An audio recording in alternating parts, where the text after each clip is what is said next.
पश्चिम नागपुर नागरिक संघ द्वारा संचालित रामनगर मंदिर में इस वर्ष भी राम जन्मोत्सव और हनुमान जन्मोत्सव की धूम है।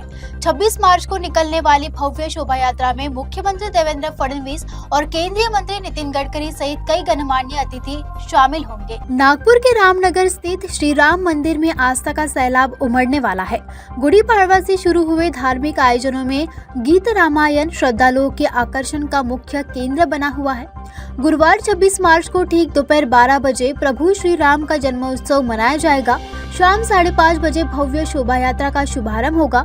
इस विशाल रथ यात्रा का पूजन मुख्यमंत्री देवेंद्र फडणवीस, केंद्रीय मंत्री नितिन गडकरी, महापौर नीता ठाकरे, शोभा यात्रा समिति की अध्यक्ष शिवानी दानी, कार्याध्यक्ष योगेश पाचपोर, मुख्य मार्गदर्शक एडवोकेट आनंद परचूरे और अन्य अतिथियों द्वारा किया जाएगा। शोभा यात्रा में भजन मंडलियां, ढोल ताशे और श्री राम, माता सीता, हनुमान जी के वेशधारी बालकों के साथ विशाल झांकियां विशेष आकर्षण होंगे। यह यात्रा राम मंदिर से शुरू होकर बाजी प्रभु चौक, लक्ष्मी भवन, धर्मपेट, शंकर नगर और बजाज नगर होते हुए वापस मंदिर परिसर में संपन्न होगी।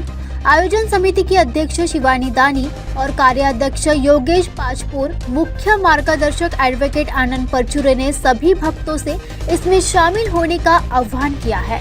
रामनगरची शोभायात्रा मागील कित्येक वर्षानुवर्ष एक शोभायात्रा काढत असतात आणि यांच्यामुळे म्हणजे मंदिर समितीच्या निर्णयामुळे आमच्यासारख्या तरुण युवकांना युवतींना संधी मिळत असते की आपलं नियोजन कौशल्य अजून कसं वाढवू शकतो।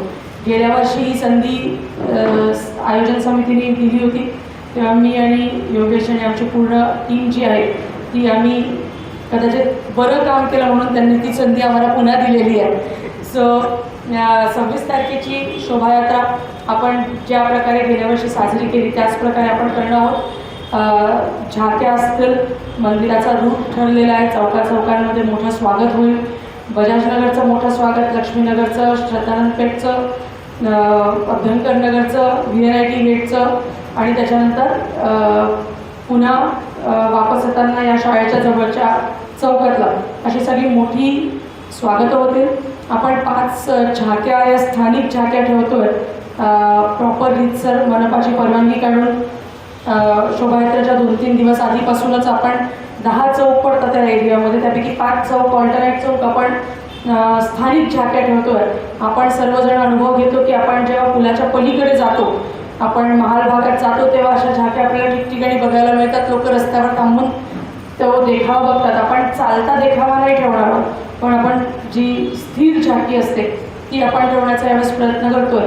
आणि झाक्यांमध्ये पण महाकाल असेल, हनुमानजी असतील, अशा टाईपचं काही आगळं वेगळं स्वरूप देण्याचा आपण प्रयत्न करू। यावर्षी आता 51वं वर्ष आहे। मागच्या वर्षी आम्ही 50 झाक्या काढल्या होत्या, त्याच्याच यावेळी आम्ही मेंटेन करू।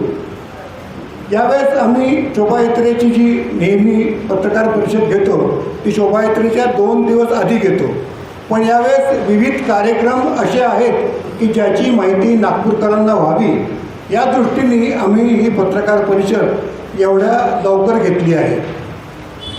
19 तारखेला गुढीपाडवा आहे, पण गुढीपाडव्याचा आदला दिवस संभाजी महाराजांनी जे बलिदान केलं, बलिदान दिन म्हणून आम्ही मंदिरात साजरा करतो।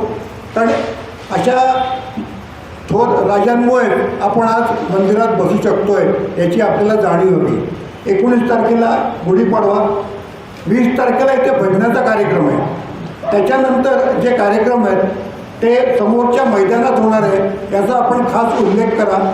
याच्या आधी आपण पाहिलं असेल की गेली 14-16 वर्ष संस्कार भारती आणि पश्चिम नागपूर नागरिक संघ संपूर्ण गीत रामायणाचा कार्यक्रम, नृत्य, नाट्य याच्यासह सादर करत आहे। मध्ये कोरोनामुळे त्यात खंड पडला होता, पण आता यावर्षी आपण ते पुन्हा सुरू करतो आहे।